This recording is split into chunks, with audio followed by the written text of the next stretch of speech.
Bonjour, bienvenue sur la Minute d'Information rue de l'Hygiène. Le contrôle hygiène restaurant, c'est le sujet d'actualité aujourd'hui. Alors c'est assez vaste, donc on va se focaliser uniquement sur l'hygiène du personnel, du matériel et des bâtiments. Alors, comme il s'agit d'une désinfection, eh bien, il faut déjà s'assurer de qu'est-ce que l'on achète comme produit désinfectant.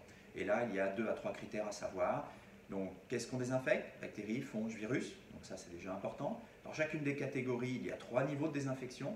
Le niveau le plus élevé, c'est le niveau de conditions de saleté qui a été recréé en laboratoire pour s'approcher au plus près des conditions réelles d'utilisation du produit dans une cuisine professionnelle. Donc il faut vraiment avoir le 3e niveau de désinfection si vous voulez avoir la certitude d'avoir un produit de qualité. Et puis le dernier critère, c'est que le temps de contact de votre produit désinfectant doit correspondre à la réalité du terrain.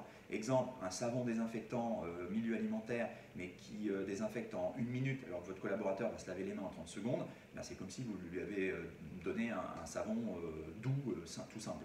Donc ça n'a aucune efficacité. Donc ça, c'est important de retrouver toutes ces informations dans la fiche technique pour être sûr d'avoir mis dans les mains de vos collaborateurs un outil, des produits qui correspondent à votre environnement professionnel. Bon. Et ça conditionne malgré tout, c'est un petit investissement quand on voit les conséquences que ça peut avoir lors des résultats du contrôle hygiène dans l'établissement, c'est quand même quelque chose d'important.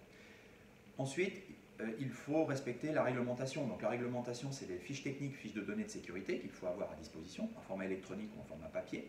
Le format électronique est intéressant pour la direction. Le format papier est aussi intéressant pour le collaborateur, parce qu'il peut toujours s'y référer et pour regarder comment il faut utiliser le produit, dans quelles conditions. Donc c'est quand même intéressant qu'il puisse y accéder facilement. Ensuite, les plans de nettoyage, HACCP. Alors ça, c'est utile pour deux raisons. D'abord, pour le contrôle hygiène, il faut les avoir, puisque c'est quand même obligatoire. Et puis ce plan de nettoyage, dites-vous aussi qu'il est utile pour votre collaborateur pour qu'il puisse suivre pas à pas la réalisation des tâches de nettoyage dans votre cuisine professionnelle ou collective. Ça doit l'aider et c'est aussi un outil managérial pour vous, pour en permanence vous référer à cette opération de nettoyage. Alors, pour assurer un contrôle hygiène de qualité, sur notre site, nous avons réalisé des packs par zone dans la cuisine qui vous permettent de faire l'acquisition des produits qui correspondent aux exigences qu'on vient d'aborder. Et en même temps, eh bien, l'acquisition de ce pack vous permet d'acquérir et d'avoir les plans de nettoyage qui seront, je dirais, en miroir de ce que vous allez acheter.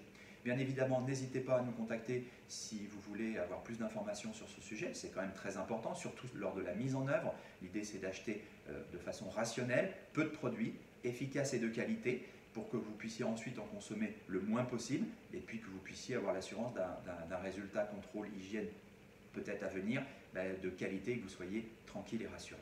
Voilà.